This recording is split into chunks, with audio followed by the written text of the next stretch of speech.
ఏడవ తరగతి విద్యార్థులకి శుభోదయం నాన్న. మనము 5th లెసన్ అయినటువంటి పల్లె అందాలు ఆచి వెంకటాచార్యులు గారు రాసినటువంటి, ఇతడు కరీంనగర్ జిల్లా ముస్తాబాద్ మండలం ఆవునూరు గ్రామానికి చెందినటువంటి ఇతడు వాళ్ళ ఊరిని, వాళ్ళ ఊరిలో ఉన్న ప్రకృతిని, వాళ్ళ ఊరిలో ఉన్న చెరువుని, తర్వాత సూర్యోదయాన్ని, ఆ సూర్యోదయం వేళ ఆ చెరువులో ఉన్న కమలం పువ్వులు చేసేటువంటి పనిని, తర్వాత వాళ్ళ ఊరి చెరువు ఎంత పెద్దగా ఉందో, తర్వాత వాళ్ళ ఊరిలో ఉన్న చెట్లు ఊరికి ఏ విధంగా అందాన్ని తీసుకొస్తున్నాయో, ఆ ఊరిలో ఉన్న వివిధ రకాల పూల చెట్లు పూలనిస్తున్నాయి, పండ్ల చెట్లు పండ్లనిచ్చి వాయినం ఇచ్చినట్టుగా ఉన్నాయనేది మనం నిన్నటి రోజు తెలుసుకున్నాం కదా.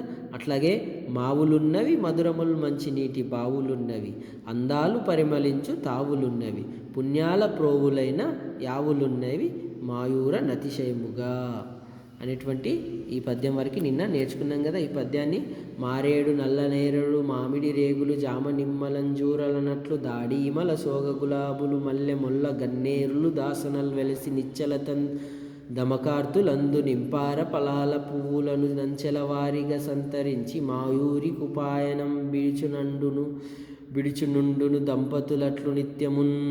ఈ పద్యాన్ని మీరు నేర్చుకోవాలని చెప్పడం జరిగింది కదా. రైట్, ఈరోజు ఇంకొంచెం నేర్చుకుందాం.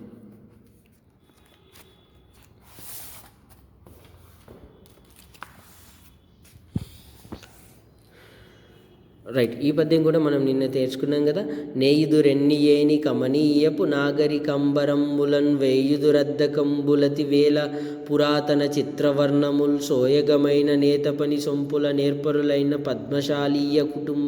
పద్మశాలీయ కుటుంబముల్ రుచిరలీలవసించును మాపురమునన్. వాళ్ళ ఊర్లో ఉన్నటువంటి ఆ పద్మశాలి కులాలు, నేత పని వారు, వాళ్ళు చేసేటువంటి స్టైల్, అంటే నేటి ట్రెండ్కి తగ్గటువంటి స్టైల్తో వాళ్ళు చేసేటువంటి పని ఏంటో నేర్చుకున్నాం. అట్లాగే వాళ్ళు అద్దకం ఎలా అయితే చేస్తారంటే చీరల మీద, బట్టల మీద అద్దకాల్ని కావలసిన విధంగా పురాతనమైన వేల పురాతనమైన రంగులని ఎలా వేస్తారు, రంగులతో చిత్రాలని ఎలా వేస్తారు, చిత్రవర్ణములు రంగులతో చిత్రాలను ఎలా వేస్తారో తెలుసుకున్నాం కదా. నెక్స్ట్, గోదలు పాడి గేదెలను కొట్టము నిండుగా దుక్కిటెద్దులను భేదము లేక సాకుచును బిడ్డల బోలెను కారు కింపాదిక భూమి దున్నుకొని హాయిగా నిందురు పాడి పంటలాహ్లాదము గూర్పు మాపురము నందలి కాపు కుటుంబముల్ తగన్. ఇంకా ఏమంటున్నాడంటే, గోదలు పాడి గేదెలను, గోదలు అంటే ఎడ్లు, గోదలు అంటే ఏంటి, ఎడ్లు, ఓకేనా. గోదలు పాడి గేదెలు, పాడి గేదెలు అంటే పాలిచ్చేటువంటి బర్రెలు, బఫెలోస్. పాడి గేదెలు అంటే ఏంటి, బర్రెలు, పాలిచ్చేటువంటి బర్రెలు. కొట్టము నిండుగా దుక్కిటెద్దులను అంటే కొట్టము అంటే పశువుల పాక, కొట్టము అంటే ఏమిటి, పశువుల పాక. నిండుగా దుక్కిటెద్దులు అంటే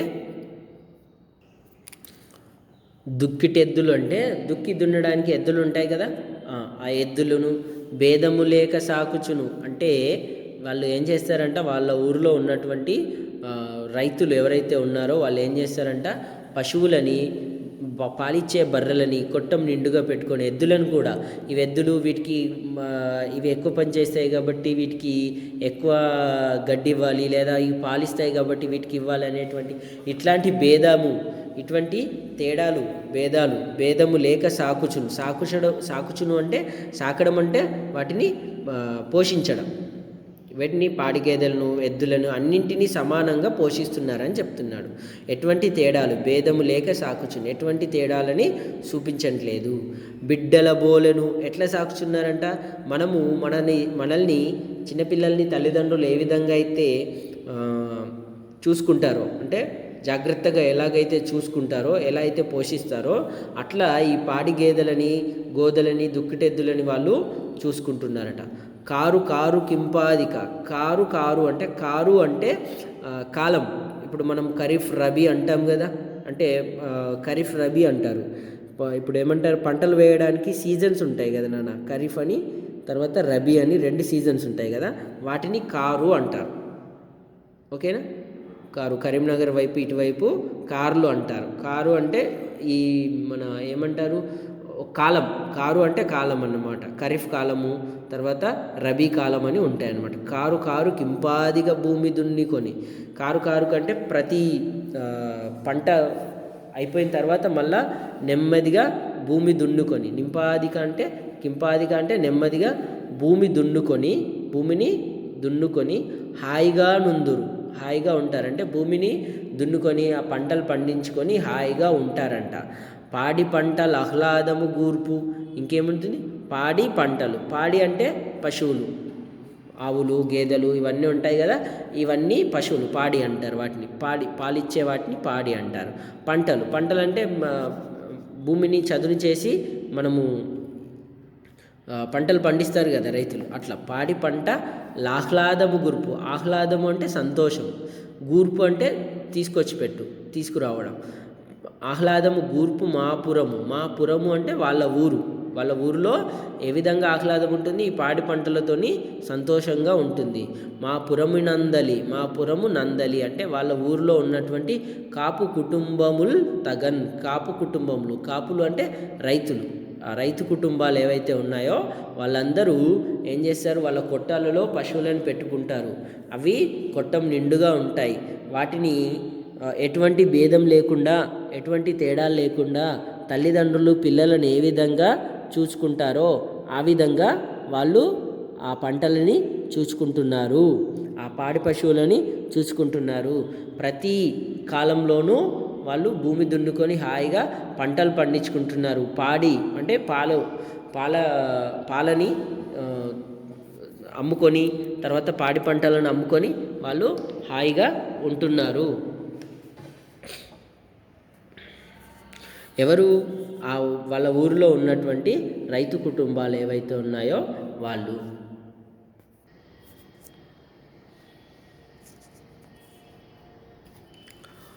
గోదలు పాడి గేదెలను కొట్టము నిండుగా దుక్కిటెద్దులన్ భేదము లేక సాకుచును బిడ్డల బోలెను కారు కారు కింపాదిక భూమి దున్నుకొని హాయిగా నుందురు పాడి పంటల ఆహ్లాదము గూర్పు మాపురము నందలి కాపు కుటుంబముల్ తగన్. వాళ్ళ ఊరిలో ఉన్నటువంటి ఆ రైతు కుటుంబాలు ఏ విధంగా ఉంటాయి, వాళ్ళు ఏ విధంగా పంటని పండిస్తారు అనేది ఈ పద్యం ద్వారా చెప్తున్నారు. అట్లాగే వాళ్ళు ఊరికి కావాల్సిన పాల పదార్థములు, పాడిని ఏ విధంగా అందిస్తారు ప్రజలందరికీ అనేది కూడా ఈ పద్యం ద్వారా మనకు చెప్తున్నాడు. వాళ్ళు ఎవరైతే రైతు కుటుంబాలు ఉన్నారో, కాపు అంటే రైతు అనమాట.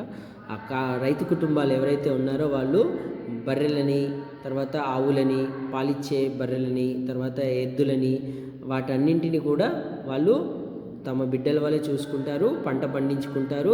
వాళ్ళ వల్ల వారు సంతోషంగా ఉండడంతో పాటు ఊరిని కూడా సంతోషంగా ఉంచుతున్నారు ఈ కాపు బిడ్డలు అనేది చెప్తున్నాడు. నెక్స్ట్, బహుళ వస్తు ప్రధాన సంపన్న మగుచు నెలమి క్రయ విక్రయార్థి సంకులము నగుచు జనతాగత కల్లోల సాంద్రమగుచు వెలయు మాయంగడులు నన్ని వేలలందు. ఇది చూడండి, స్టార్ పద్యము 9th 1. ఇది మీరు బాగా వినండి, ఇది మీరు చూడకుండా చెప్పగలగాలి. ఒక్క నిమిషం నాన్న, సారీ. ఓకేనా, కనిపిస్తుందా? రైట్. బహుళ వస్తు ప్రధాన సంపన్న మగుచు నెలమి క్రయ విక్రయాది సంకులమునగుచు జనతాగత కల్లోల సాంద్రమగుచు వెలయు మాయంగడులు నన్ని వేలలందు. బహుళ వస్తు ప్రధానము. బహుళము అంటే అనేకము, మల్టిపుల్. మనము ఇంగ్లీష్లో మల్టిపుల్ అంటాం కదా, ఇంగ్లీష్లో మల్టిపుల్ అంటే తెలుగులో బహుళము. రైట్. బహుళ వస్తు ప్రధాన సంపన్నమవచ్చు అంటే అనేక వస్తువులు ఉంటాయి అంటే లైక్ షాపింగ్ మాల్ లాగా అన్నమాట. సూపర్ మార్కెట్, షాపింగ్ మాల్ ఉంటుంది కదా, ఎట్లా ఉంటుంది, అక్కడ మనకు కావాల్సిన వస్తువులన్నీ ఉంటాయి కదా, ఉంటాయా ఉండవా? అట్లా బహుళ వస్తు ప్రధానము అంటే అన్ని వస్తువులు ప్రధానంగా సంపన్నమగుచు అంటే అన్ని వస్తువులతో కూడి ఉంటుంది, ఉంటుందంట. నెలమి క్రయ విక్రయార్థి సంకులను మగుచు. ఇంకా ఏమంటున్నాడు, నెలమి క్రయ విక్రయార్థి సంకులము నగుచు. నెలమి క్రయ విక్రయార్థి సంకులము నగుచు అంటే అది అది నెలవంట. నెలమి అంటే నెలవు. నెలవు అంటే అందరు ఎవరెవరికి నెలవు అంట? క్రయ విక్రయార్థి. క్రయము అంటే అమ్మేవారు, క్రయము విక్రయము. క్రయము అంటే కొనేవారు, విక్రయార్థి అంటే కొనడానికి వచ్చేవారు, క్రయ విక్రయార్థి అంటే అమ్మేవారు కొనేవారు ఎవరైతే ఉన్నారో వాళ్ళ ఇద్దరికీ కూడా సంకులము నగుచు. వచ్చిన వారు సంకులము నగుచు అంటే వాళ్ళందరితో మిక్సింగ్ ఉంటుందండి. సంకుల మగుచు అంటే మిక్సింగ్ ఉంటుంది. ఎవరితో? వాళ్ళ ఊరిలో ఉన్నటువంటి అంగడి ఎలా ఉంటుందో ఈ పద్యంలో చెప్తున్నాడు. ఆ అంగడిలో బహుళ వస్తువులు ఉంటాయి, అనేక వస్తువులు ఉంటాయి. ఓకేనా? అనేక వస్తువులు ఉంటాయి. అట్లాగే ఆ అంగడి ఎలా ఉంటుందంట, వాళ్ళ ఎవరెవరికి అది ఆశ్రయం ఇస్తుంది అంటే, నెలమే అంటే ఆదరు, ఆశ్రయం ఇవ్వడం. క్రయ విక్రయార్థి ఎవరైతే అమ్ముకోవడానికి కొనడానికి వచ్చారో వాళ్ళందరితో కిక్కిరిసిపోయి ఉంటుంది, వాళ్ళందరితో గుమిగూడి ఉంటుంది. జనతాగత అలా కొనడానికి వచ్చినటువంటి ఆ జనం లోకం ఎవరైతే ఉన్నారో వాళ్ళ సందడితో ఉంటుంది. కల్లోల సాంద్రమవచ్చు. కల్లోల సాంద్రమవచ్చు అంటే ఎవరైతే కొనడానికి అమ్మడానికి వచ్చిన వాళ్ళు ఉన్నారో వాళ్ళతో కోలాహలంగా ఉంటుంది. అంటే సింపుల్గా మనకి వీక్లీ మార్కెట్ అవుతుంటుంది కదా, ఎట్లా ఉంటుంది?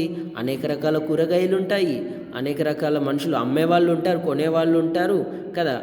అట్లా వాళ్ళందరితో అప్పుడు ఏమవుతుంది? అది సందడిగా ఉంటుంది. అట్లా కల్లోల సాంద్రమగుచు వెలయు మా అంగడులు నన్ని వేలలందు. అంగడి అంటే తెలుసు కదా, వారం జరిగే సంతలాగా అన్నమాట. ఓకేనా? అది అన్ని వేళలందు కూడా అంటే అన్ని రోజులందు అన్ని సందర్భాల్లో కూడా అది ఉంటుంది, వెలుగొందుతాయి. వెలయు అంటే వెలుగొందుతాయి. బహుళ వస్తు ప్రధాన సంపన్న మగుచు నెలమి క్రయ విక్రయార్థి సంకులము నగుచు జనతాగత కల్లోల సాంద్ర మగుచు వెలయు మా అంగడులు నన్ని వేలలందు. వాళ్ళ ఊరిలో ఉన్నటువంటి అంగడి ఎలా జరుగుతుందో అతడు చెప్పాడు. ఓకేనా? ఇది 9వ పద్యము, స్టార్ పద్యం కాబట్టి మీరు బైహార్ట్ చేయాలి. బహుళ వస్తు అంటారా? బహుళ వస్తు ప్రధాన సంపన్న మగుచు నెలమి క్రయ విక్రయార్థి సంకులము నగుచు జనతాగత కల్లోల సాంద్ర మగుచు వెలయు మా యంగడులు నన్ని వేలలందు. నేను చదువుతాను చూడండి ఒకసారి. బహుళ వస్తు ప్రధాన సంపన్న మగుచు నెలమి క్రయ విక్రయార్థి సంకులము నగుచు జనతాగత కల్లోల సాంద్ర మగుచు వెలయు మా యంగడులు నన్ని వేలలందు. రైట్. వాళ్ళ ఊరు ఎలా ఉంటుందో, వాళ్ళ ఊరిలో ఉన్న ప్రజలు ఎలా ఉంటారో, వాళ్ళ ఊరిలో ఉన్న ప్రకృతి దృశ్యాలు ఎలా ఉన్నాయో, అలాగే వాళ్ళ ఊరిలో ఉన్నటువంటి రైతులు ఎలా ఉన్నారో, అలాగే వాళ్ళ ఊరిలో జరిగేటువంటి అంగడి ఎలా ఉందో, అంగడి ఎలా జరుగుతుందో, ఎలా ఉంటుందో అన్నీ మనకి పద్యంలో ఈ పాఠం ద్వారా మనం తెలుసుకోవడం జరిగింది. ఈ పద్యంలో మాత్రము అంగడి ఎలా జరుగుతుందో చెప్పారు కదా. ఇప్పుడు ఇవి చేయండి. పాఠంలోని పద్యాల ద్వారా ఊరు గురించి వివరాలు తెలుసుకున్నారు కదా. మీరు చూసిన ఊరితో దీన్ని పేల్చి మాట్లాడండి. మీరు ఏదైనా పల్లెటూరుని చూస్తే ఈ పాఠంలో చెప్పినట్టుగా చెరువు, పండ్లు పొలాలు, చెట్లతో, రైతులతో, పాడి పంటలతో, అంగడులతో ఉందా ఊరు ఏ విధంగా ఉంది అనేది మీరు ఒకసారి పోల్చి మాట్లాడండి. ధారాళంగా చదవడం, అర్థం చేసుకొని ప్రతిస్పంది. ఇది చదవండి, ఇక్కడున్న ప్రశ్నలకి సమాధానాలు ఇవ్వండి. పాఠంలోని పద్యాలను రాగంతో చదవండి, వాటి భావాలు చెప్పండి. చెప్పాను కదా, స్టార్ పద్యాలన్నీ మీరు చదవాల్సి ఉంటుంది. నెక్స్ట్ పాఠం ఆధారంగా కింది భావం తెలిపే పద్యపాదాలను వెతికి రాయండి. ఇది ఎక్కడున్నాయో అది వెతికి రాయండి. ఓకేనా? ఇది మీ పని, మీ హోంవర్క్. ఇంకా స్వీయ రచన. కింది ప్రశ్నలకు 5 వాక్యాల్లో జవాబులు రాయండి. కవి అంగడిని బహుళ వస్తు ప్రధానం అన్నాడు కదా, మల్టిపుల్ థింగ్స్ అక్కడ దొరుకుతాయి అన్నాడు కదా. మీ ఊరి అంగడి కూడా ఉంటుందా వివరించండి. ఇది మీరు ఓన్గా రాయాల్సి ఉంటుంది నాన్న. ఈ ప్రశ్న చూడండి. కవి అంగడిని బహుళ వస్తు ప్రధానం అన్నాడు కదా. అంగడి అంటే సంత ఉంటుంది కదా, అది బహుళ వస్తు ప్రధానం అన్నాడు కదా. అక్కడ అనేక రకాల మల్టిపుల్ థింగ్స్ దొరుకుతాయి కదా. అట్లాగే మీ ఊరిలో, మీ వాడలో, లేదా మీ గల్లీలో, లేదా మీ కాలనీలో జరిగే అంగడి ఉంటుందా? ఉంటే ఎలా ఉంటుందో మీరు చూశారు కదా ఇంతకుముందు, ఇప్పుడు చూడడం అని కాదు, ఇంతకుముందు చూశారు కదా, అది ఎలా ఉంటుందో మీ సొంతంగా రాయండి. ఈ ప్రశ్న మీరు సొంతంగా రాయాలి. ఓకేనా? రైట్. గ్రామాల్లో కాపులు పద్మశాలీలు కాకుండా ఇంకా ఎవరెవరు ఉంటారు? వీరి వల్ల ఊరికి ఏం లాభం కలుగుతుంది? ఇది నేను పంపిస్తాను. అట్లాగే ఆదర్శ గ్రామం ఎట్లుండాలని నీవు అనుకుంటున్నావు? ఇది కూడా మీరు రాయాలి. ఇది కూడా నువ్వేమనుకుంటున్నావు? ఆదర్శమైన గ్రామం అంటే మంచి గ్రామము ఎలా? ఆదర్శ గ్రామం అంటే ఇన్స్పైర్గా ఉండే గ్రామం. ఒక మంచి గ్రామము ఏ విధంగా ఉండాలని నీవు అనుకుంటున్నావు? తర్వాత ఊరుకు చెరువుకున్న బంధం ఎట్లాంటిది? ఇది కూడా నేను పంపిస్తాను. ఈ రెండు మాత్రం మీరు రాయండి. ఓకేనా? ఊరుకు చెరువుకున్న బంధము ఎట్లాంటిదో రాయాలి. ఊరికి అందించే అంశాలేవి ప్రస్తుతం పల్లెటూరులలో ఇవి ఉంటున్నాయా? మీ అభిప్రాయాలను సొంత మాటల్లో రాయండి. ఇది కూడా నేను పంపిస్తాను. సరేనా? ఓకేనా? రైట్. ఇది మీ హోంవర్క్. నెక్స్ట్ లెసన్ ఇక్కడ చూడండి, పేజ్ నెంబర్ 52లో ఇక్కడ ఉప్పుల మల్సూర్ అనేటువంటి ఒక వ్యక్తి గురించి ఉంది. అది మీరు చదవండి. ఓకేనా? మీ చదవడం ద్వారా మీలో రీడింగ్ స్కిల్ పెరుగుతుంది. అట్లాగే మదర్ తెరిసా గురించి కూడా ఇక్కడ ఉంది. తర్వాత మల్లినాథ సూరి అనేటువంటి ఒక గొప్ప కవి, అతని గురించి కూడా ఉంది. ఇది మీరు చదవండి, 3 కూడా.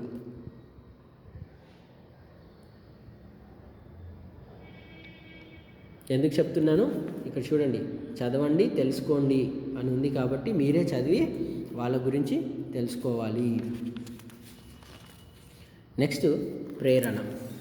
నెక్స్ట్ లెసన్ ఏంటి? ప్రేరణ అంటే ఇన్స్పిరేషన్. ప్రేరణ అంటే ఏమిటి? ఇన్స్పిరేషన్. ఎవరు? Doctor APJ Abdul Kalam. APJ Abdul Kalam తెలుసా? ఎవరు అబ్దుల్ కలాం తెలుసా? సైంటిస్ట్, మాజీ ప్రెసిడెంట్ కదా, మాజీ ప్రెసిడెంట్. చూసారు ఇక్కడ ఉన్నారు అబ్దుల్ కలాం గారు. ఎప్పుడైనా చూసారా మీరు? ఈయన గురించి తెలుసా? రైట్. ఇతను చాలా చిన్న స్థాయి నుంచి ఒక మామూలు మధ్యతరగతి కుటుంబం నుంచి దేశానికి రాష్ట్రపతి అంటే ప్రెసిడెంట్ అయ్యేంత గొప్ప స్థాయికి ఎదిగారు.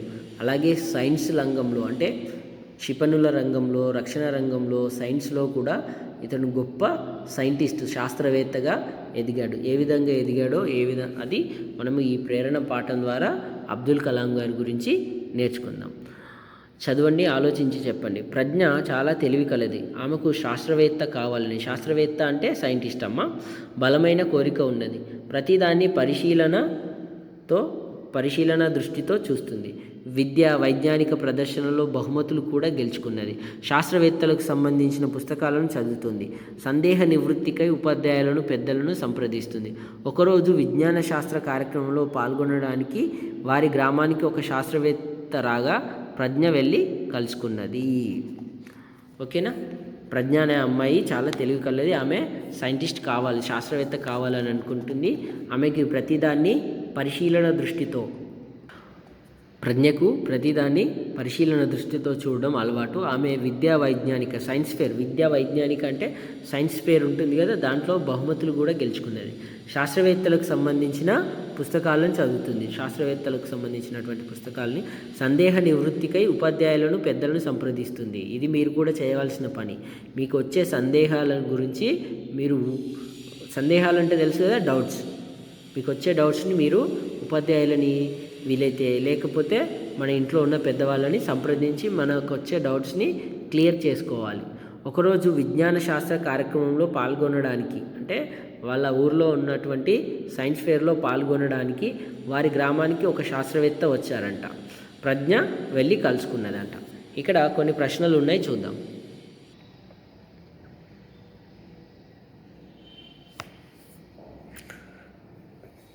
చూసారు ఇక్కడ ప్రజ్ఞ శాస్త్రవేత్తను ఏమడిగి ఉంటుంది?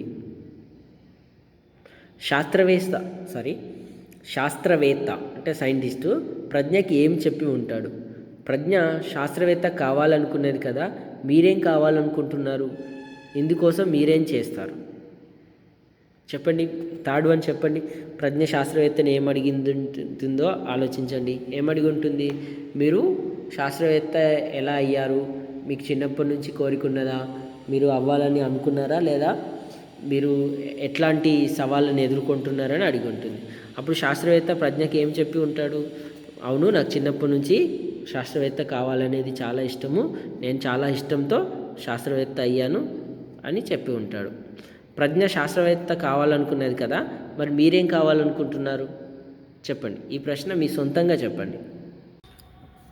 ఓకేనా? ప్రజ్ఞ శాస్త్రవేత్త కావాలనుకున్నది కదా, మీరేం కావాలనుకుంటున్నారు? ఇందుకోసం మీరేం చేస్తారు? ఇది మీరు సొంతంగా చెప్పండి. ఈ ప్రశ్నకి మీరు సమాధానం సొంతంగా చెప్పండి. మీరేం కావాలనుకుంటున్నారు మీ మనసుకు చెప్పుకోండి. అతి సామాన్య కుటుంబంలో జన్మించి పరిశోధన సంస్థలకు ప్రాణం పోసి భారతరత్న బిరుదుని పొందిన శాస్త్రవేత్త ఎవరో తెలుసా? ఎవరు? Right, very good. Doctor APJ Abdul Kalam గారు. అతడు సామాన్య కుటుంబంలో జన్మించినప్పటికీ కూడా అతను చాలా ఉన్నత, అంటే భారతదేశంలోనే ఉన్నత బిరుదైనటువంటి భారతరత్న అనేటువంటి బిరుదును పొందిన శాస్త్రవేత్త. అతను అనేక పరిశోధనలు చేశారు. ఓకేనా? అతను డాక్టర్ ఏపీజే అబ్దుల్ కలాం గారు. ఒక సామాన్య కుటుంబంలో జన్మించి అత్యున్నత శిఖరాలను అధిరోహించిన మహనీయుల జీవితం విద్యార్థులకు ప్రేరణనిస్తుంది. ఆ మహనీయులను మార్గదర్శకంగా తీసుకోవాలనే ఆకాంక్ష విద్యార్థులలో కలుగుతుంది. తద్వారా భావి భారత పౌరులు తమ జీవితానికి లక్ష్యాన్ని నిర్దేశించుకుంటారు. ఆ దిశగా ప్రోత్సహించడమే ఈ పాఠం యొక్క ఉద్దేశం. ఏంటి? సామాన్య కుటుంబంలో జన్మించినప్పటికీ కూడా అత్యున్నత శిఖరాలను అధిరోహించినటువంటి గొప్పవాడు మన అబ్దుల్ కలాం గారు. అటువంటి మహనీయుల జీవితాన్ని మనము ప్రేరణగా తీసుకోవాలి. అటువంటి మహనీయుల జీవితాన్ని మనం ఏం చేయాలి? ప్రేరణగా తీసుకోవాలి, ఇన్స్పైర్ అవ్వాలి ఆయన జీవితం నుంచి. ఓకేనా?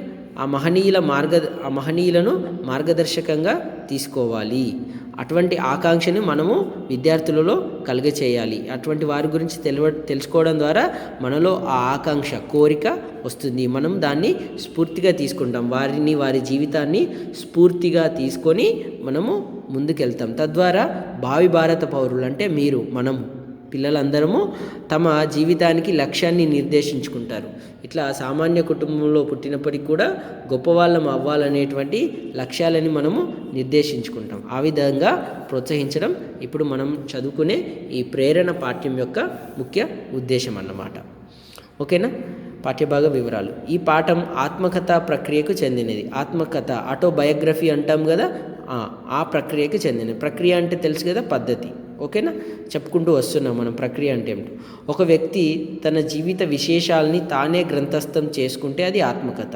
ఒక వ్యక్తి ఎవరైనా సరే తన జీవితంలో జరిగిన విశేషాలని తానే రాసుకుంటే, గ్రంథస్థం చేసుకోవడం అంటే తానే రాసుకుంటే. ఆటోబయోగ్రఫీ అంటే మీకు తెలుసు కదా నాన్న, రైట్, తన చరిత్రని తానే రాసుకోవడం. ఆత్మకథనే స్వీయ చరిత్ర అని కూడా అంటారు. ఆత్మకథని ఏమంటారు? స్వీయ చరిత్ర అంటే ఓన్గా తన గురించి తాను రాసుకున్న చరిత్ర. ఇందులో సమకాలీన విశేషాలు ప్రతిబింబిస్తాయి. ఇందులో సమకాలీన అంటే ఒక వ్యక్తి, ఇప్పుడు అబ్దుల్ కలాం గారు ఉన్నారు, ఆయన జీవిత చరిత్ర ఆయనే రాసుకుంటే ఆనాటి సమకాలీన పరిస్థితులు, అంటే అతడు జీవించి ఉన్నప్పుడు అతను రాసుకున్న కథలు, అతను చదువుకున్న వాటిని బట్టి ఆ రోజుల్లో ఉన్న సమాజం యొక్క స్థితిగతులు, పరిస్థితులు మనకు అర్థమవుతాయి. ఆనాటి సమాజంలో ప్రజలు ఏ విధంగా బతికేవారు, వాళ్ళ అలవాట్లు ఎలా ఉండేవి, ఆనాటి సమాజంలో ఎటువంటి మనుషులు ఉండేవారు, వాళ్ళలో మనుషులు ఎట్లాంటి పనులు చేసుకున్నారు, వాళ్ళలో ఉండే భేదాలు ఏంటి, తేడాలు ఏంటి అనేది మనకు ఆ సమకాలీన అంశాలు మనకు తెలుస్తాయి. రచయిత అనుభవాలే కాకుండా ఆ కాలం నాటి సాంఘిక, అంటే ఆ కాలంలో జరిగినటువంటి సోషల్, తర్వాత ఆర్థిక, ఎకనామికల్, రాజకీయ అంటే పొలిటికల్ పరిస్థితులు తెలుస్తాయి. అంటే రచయిత ఎవరైతే ఉన్నారో, ఎవరైతే స్వీయరచన అబ్దుల్ కలాం గారిదే అని కాదు, ఎవరిదైనా సరే స్వీయ రచన అంటే ఆత్మకథ, ఆటోబయోగ్రఫీ చదివితే మనకేం తెలుస్తాయి? ఆ కాలంలో ఉన్న సోషల్ అంటే సాంఘికమైన పరిస్థితులు ఎలా ఉన్నాయి, సోషల్ ఎలిమెంట్స్ ఎలా ఉన్నాయి, తర్వాత ఆర్థికం అంటే ఎకనామికల్గా పరిస్థితులు ఎలా ఉన్నాయి, ఎకనామికల్ సిచ్యువేషన్స్, తర్వాత రాజకీయ పరిస్థితులు, ఇంకా వంటి పొలిటికల్ సిచ్యువేషన్స్ కూడా మనకు తెలుస్తాయి. ఇతరులకు ప్రేరణ కలిగిస్తుంది. ఇవి ఉత్తమ పురుష కథనంలో జరుగుతుంది. ప్రథమ పురుష, ఉత్తమ పురుష తెలుసు కదా. ఉత్తమ పురుష కథంలో అంటే తన గురించి తాను చెప్పుకోవడం. ప్రథమ పురుష అంటే ఒకరి గురించి మనం చెప్పడం. ఇప్పుడు నేను అబ్దుల్ కలాం గురించి చెప్తున్నాను, ఇది ప్రథమ పురుష. ఉత్తమ పురుష అంటే అబ్దుల్ కలాం గారు ఆయన గురించి ఆయన చెప్పుకోవడం ఉత్తమ పురుష. మనకి పురుషులు వచ్చాయి కదా, 2 రకాల పురుషులు, అట్లా అనమాట. వ్యాకరణంలో వస్తాయి పురుషులు. ఈ పాఠ్యభాగం డాక్టర్ అవుల్ ఫకీర్ జైనలుబ్దీన్ అబ్దుల్ కలాం అండ్ అరుణ్ తివారీ గారితో కలిసి రాసిన ఒక విజేత ఆత్మకథ అనేటువంటి పుస్తకంలోనిది. ఓకేనా, ఒక విజేత ఆత్మకథ. నేను వీలైతే ఈ పుస్తకం రేపు తీసుకొచ్చి చూపిస్తాను, సరేనా? ఓకేనా, రైట్. ఇది అబ్దుల్ కలాం గారి జీవిత చరిత్ర. ఓకేనా, రైట్. ప్రేరణ లెసన్. మళ్ళీ నెక్స్ట్ క్లాస్లో మనము అబ్దుల్ కలాం గారి గురించి పరిచయం చేసుకొని అతని జీవితంలో జరిగిన విషయాలు ఏంటో మనం తెలుసుకుందాం. ఓకేనా, అర్థమైంది కదా ఈరోజు హోంవర్క్ ఏంటో? ఈరోజు చాలా హోంవర్క్ ఉందా? చాలా ఏం లేదు, కొంచెమే ఉంది. చూడండి, మొదటి ప్రశ్నకి మీరు సమాధానం రాయాలి. రెండో ప్రశ్న నేను పంపిస్తాను. మూడో ప్రశ్నకి మీరు సమాధానం రాయాలి ఓన్గా. తర్వాత 4వ ప్రశ్న నేను పంపిస్తాను. అట్లాగే 5వ ప్రశ్న కూడా 10 వాక్యాల జవాబు కూడా నేను పంపిస్తాను. ఓకేనా, ఇక్కడి వరకు మన హోంవర్క్. ఓకేనా, రైట్.